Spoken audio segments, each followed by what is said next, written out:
What's going on, football fans? Welcome back to another episode of Breaking the Birds here.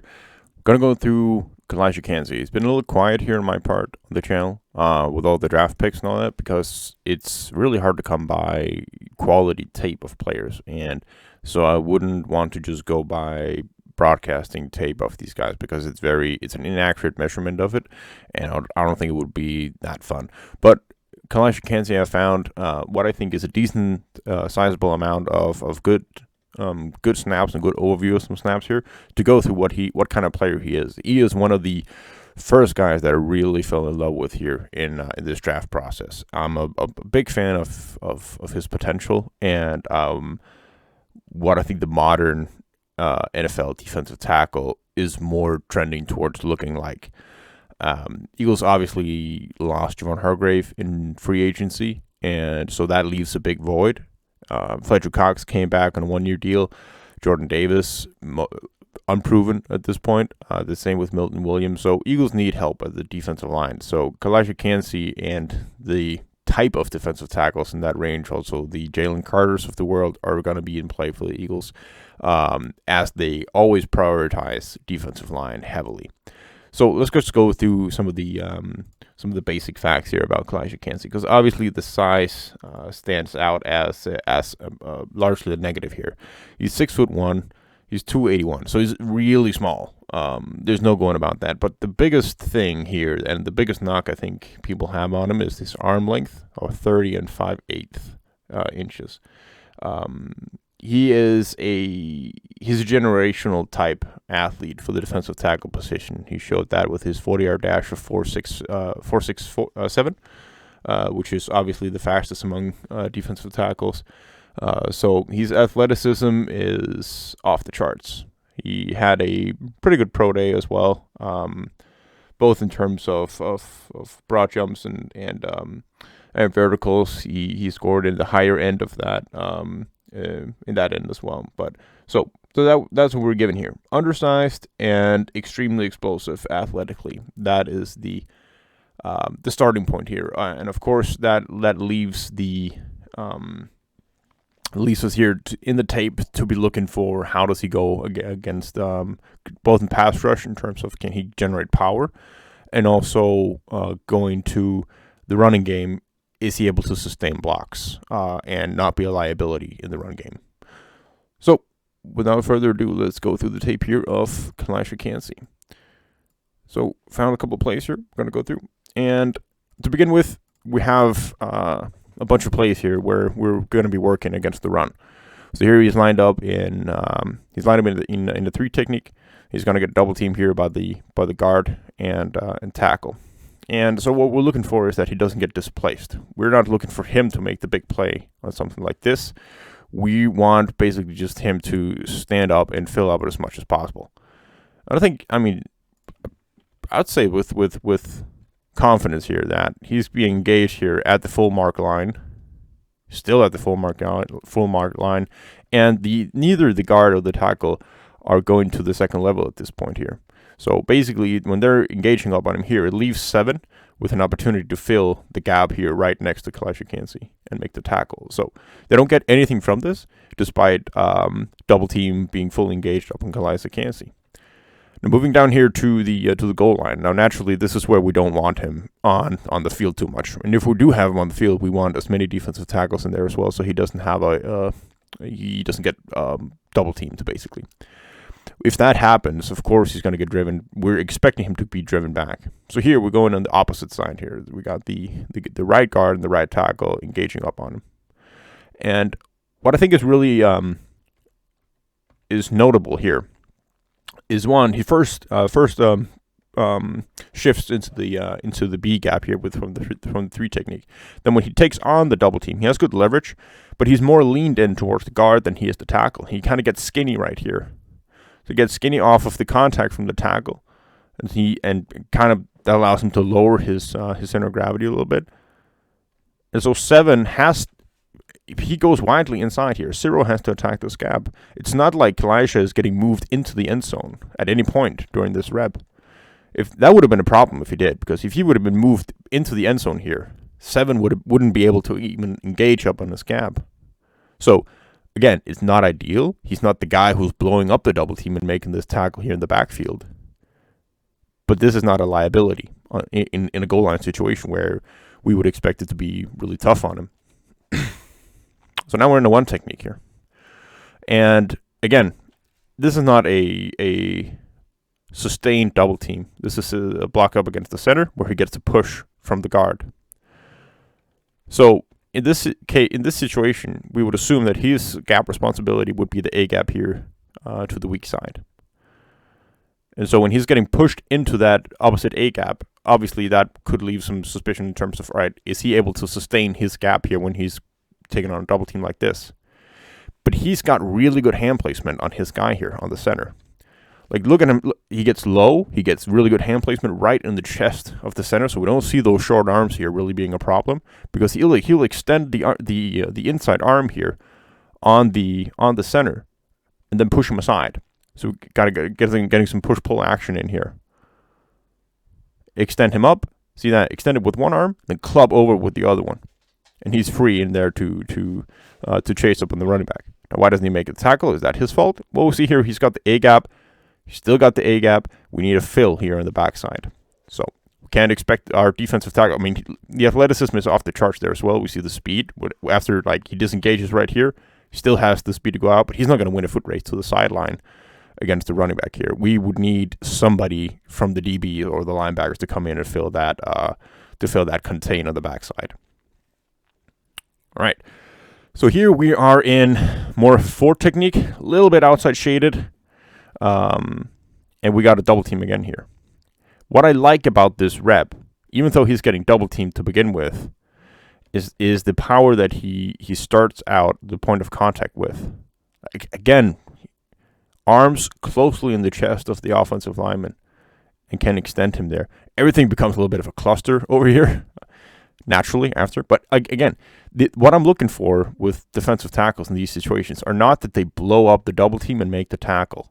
That's not what we want from our pass rushing specialists. We just want them to not be liabilities. The same with Jamon Hargrave, as we know him. Like, he's not going to blow up any double teams. To a large part, he's not even a factor in the run game. He's a pass rush specialist. We just need him to not be a liability and then, actually stand up his blocker and allow the linebackers to flow in there and make the tackle. So, again, not a A+ rep, but it's not an F-. Like, it's not a rep where we go, all right, we can't work with anything here. And then going back to that power aspect of it, because obviously I pulled up some of the worst plays that I could find here to begin with. And now we're looking at him in the running game here where it's more of a show. Again, this is a sustained double team, but he powers through the guard here. A little bit of tripping of the feet, but the only reason that ever becomes relevant is because 76 right here is going to get engaged up to a point where he's out of balance when this happens. He gets pushed so much inside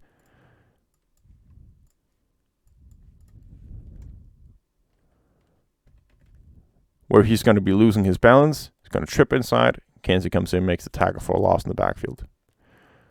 Really good rep. Again here, now we have, I apologize, TV tape here, on the inside of the center, taking on the double team again. This time he's actually working through it. This is what we wanted to see. So he's low point of gravity when he's taking on these guys right here. He's splitting these guys and he's delivering power. These guys want to get forward as much as possible. They're not moving Kancey. Then when the right tackle is transferring up to the linebacker here, when he's letting go, Kancey has a really good hand placement on the guard to where he can push pull, swipe underneath it, and then make a tackle in the backfield again. Really, really promising. So here again, initial double team on Kancey. This is special stuff. So it's the double team, but again, look at the way he gets skinny and when he attacks one guy. So he'll force the contact up on the guard. The tackle will come in for the double team, but at that point here, he'll swipe away the guard. He'll lean into the tackle, and he'll bend underneath the tackle to get in there and make the tackle on the running back. That is how you beat double teams with athleticism, is by prioritizing where to attack and where to set up the offensive lineman in your pursuit. Like, look, the guard has no idea what hit him. He's being swiped away. He's bending underneath, and he's making the tackle in the backfield. Awesome stuff. All right, so here, again, the bend. This time it's a single block. We have him right over here. He's 1-on-1 against this guy. Against 57 here. Comes to the outside. Bending underneath it. Making the tackle there. That is beautiful stuff.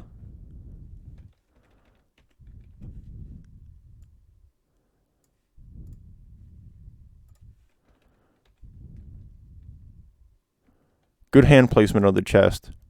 Flow with it outside. Rip underneath. Bend in to make a tackle for a loss. You don't see that a lot with defensive tackles. And that kind of goes with the territory of the athleticism. And also, this is kind of absurd. So here he's lined up in the 3 technique to the backside of this running play. Look at how fast he closes the speed here. Normally, what your rules are that defensive tackles just fill their gaps if a guy disappears. Kancey has the speed as to where when he sees a puller, he can swipe over the offensive line and then go in and assist his gap to where the puller is actually ending up. That's unbelievable. Swiping over the guard, dragging him along the line, and making the tackle there. Absurd. Simply absurd. Like, closing in so much speed on the defensive line is special, man. And so, I wanted to point out this rep right here because I think that shows some of his ability to play with power despite his size. Because you're thinking, especially with the arms, does he have 2 short arms to where he can actually go in and extend on an offensive lineman here. So here, line him in a 3 technique again, right to the outside of the guard. Pop. He stands up the guard here on the initial contact. And then push-pull, strong arms, come in and make the tackle there. Reads it all so well. Like, he's in perfect position just to where he can read what the running back is doing. Push-pull, make a tackle. Great stuff there. All right, so here, right up across from the center. Really good contact on him. Push-pull again. So, even though we have arms that, by measurement, aren't that long, he's got so much power. And his technique in terms of placing his hands right in the chest of the offensive lineman to a point where he can really, like, it doesn't matter if you have long arms if you can't get a good grasp of whoever's in front of you.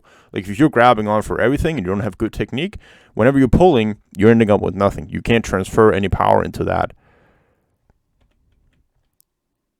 That we have right here. That is a really good hand placement. Single block, 1-on-1 against an offensive lineman who wants to drive him backwards. So here, 3 technique. Same thing. The hands and the get off here is unmatched. Like, you won't see it. You won't see this better. Maybe Aaron Donald when he came out, but that's about it. I did not watch him as a prospect, so I can't speak to that. This is A+ stuff. The speed to which, like, the guard here never gets his hands on him, really. The technique is super finessed. Love everything about it. Same thing right here. Power running game. Big on big. He's right ahead of the guard in the 2 technique. Good hand placement on a 75. He goes inside. He can read the play. He goes outside. Fine. Push-pull. Swipe off. Make the tackle. This is what I was told he can't do. When I read his when you read the profile, when you see his measurements, goes inside, reads the play, come out, make a tackle. Terrific stuff. And again, pure power. This is what they said that would be a problem. Is this man-on-man in the running game? Look at the way he just forklifts the guard right here. All the way back. Good hand placement. The same hand placement, and he can extend. Like, you see this clip right here. You never really think about short arms in this situation because he makes it work. Like, the technique is there. Makes a hell of a tackle there to finish the play as well. Here, 3 technique. Good engage. Has his arm placed on the inside of 72. He can read what's happening on the backside. Push, pull. Get the effort in there and make the tackle. Engage, extend, read, push, pull, and he's off the block. 3 technique. Outside of the guard here. We're talking about pass rushing now. This is where he excels. Show me any defensive tackle who can do this. Who has the absurd athleticism, like the flexibility, he's explosive in the explosiveness in his hips to quickly jump. This is something you see from elite edge rushers. Boom. Swipe the hands away, dip underneath it, rip, smother the running back, and then get the sack in there. Going back here against this poor guard that he forklifted before. I mean, if that isn't utilizing power, swiping inside to begin with doesn't work to the way that he wants. Guard oversets, shove him with the outside arm. He's on the turf. Break the pocket. Ultimately, team gets a sack here. Everybody wins. Defense gets a sack. You did your part. Inside, strong arm, collapse everything. Really good rep. Right here. In the 3 technique. Swim over. Like the same relentlessness. That's what we're saying. So, in the 3 technique. Coming in over the guard.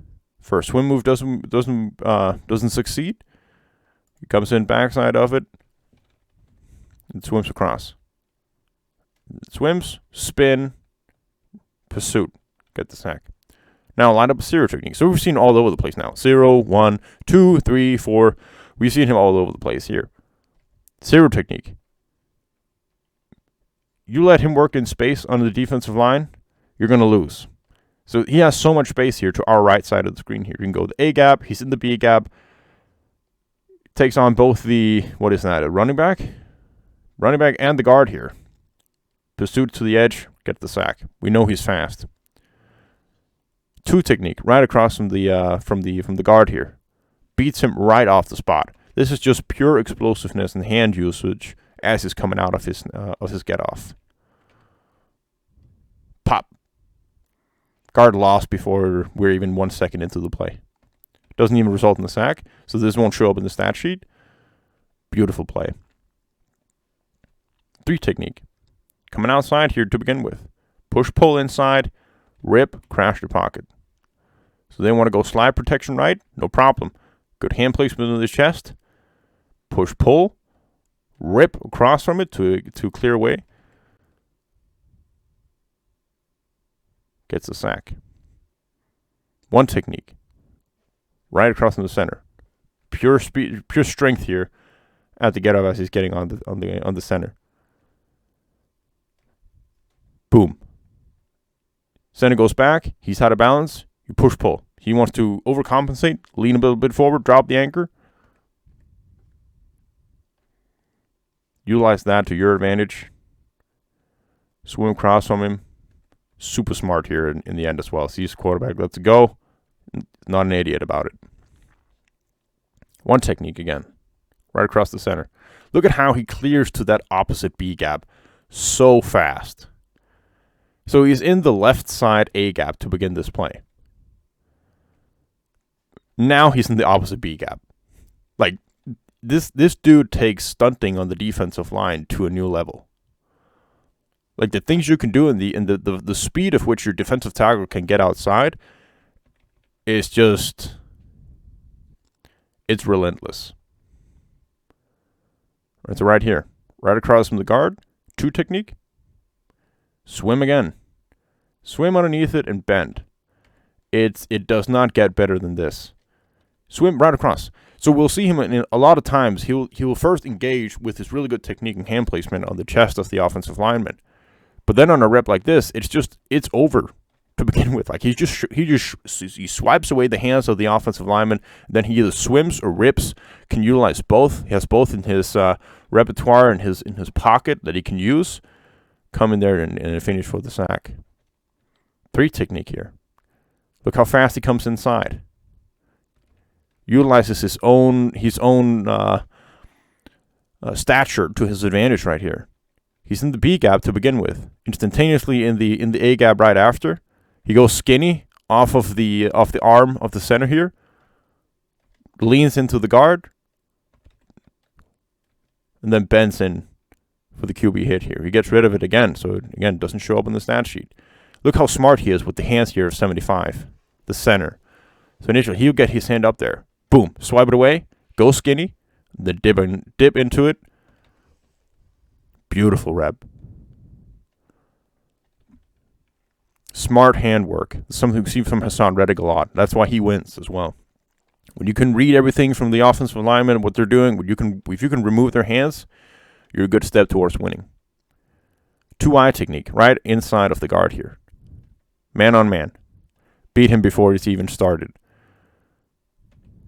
Right after that, meets the wing. Wing comes in here, you take him out. Running back has no shot. It's a sack. Look at this play. 2-eye. Boom, it's over. Remove the hands, swim across. Transition into the next guy, remove him with power. Come in there for the sack. I mean, this is the best pass rushing you'll see from a defensive tackle, period. Boom. Hand placement away, swim across. Transition into power, sack. Right here, 3 technique. Inside, the same thing we saw just before. Take away the hands, swim across, lean into the next block here in the center, and get the sack. He's gone. He's gone. 3 technique. Again, the same thing we saw on the TV copy before. You're not supposed to be able to do this when you're a defensive tackle. This is something where you go, if an edge rusher can do this, you're going, wow, all right, he's really got bend off the edge ability here. And the force that he delivers on the arms of an offensive lineman when he's coming in here and doing this, because he's like, you see, he's stepping up with his outside foot here. So he's kind of jumping into it. So when he's stepping down, he's transferring all of his weight into the punch of the offensive line here. And then the rip right across from right, clears the hands immediately. Gets help here from the center afterwards, so he can't quite get the sack. That's not important. That's not what we want to see. Really good rep. 2-eye, inside of the guard. Man on man. Pure power. And even like on the reps where it doesn't work, where you're not going to win them all. That's just how it is of pass rushing. But look at the power here to displace 76. He's a big guy. I mean, everybody looks like big guys right next to Calijah Kancey. I'll be honest with that. But look at the hat placement here. Like he wins the leverage game immediately. He forced, like he's the contact is made with force. The guard tries to overcompensate and shoot him outside. He spins underneath it, keeps his balance, and gets a hit on the quarterback, which forces an errant throw. That's never supposed to be a QB hit by any means, but he just makes it work. So,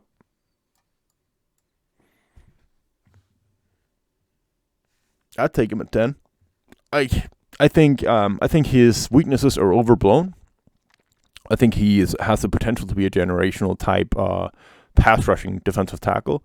Those get paid. We saw how much Javon Hargrave got paid. Washington just paid big on Deron Payne. It's only going to go up. And Eagles prefer defensive linemen. They need defensive linemen. They need pass rushing from the interior. So I think Calijah checks off all of those boxes. And I hope this gives some more clarity on what kind of player he is, and you can make your own opinion based off of that. See you next.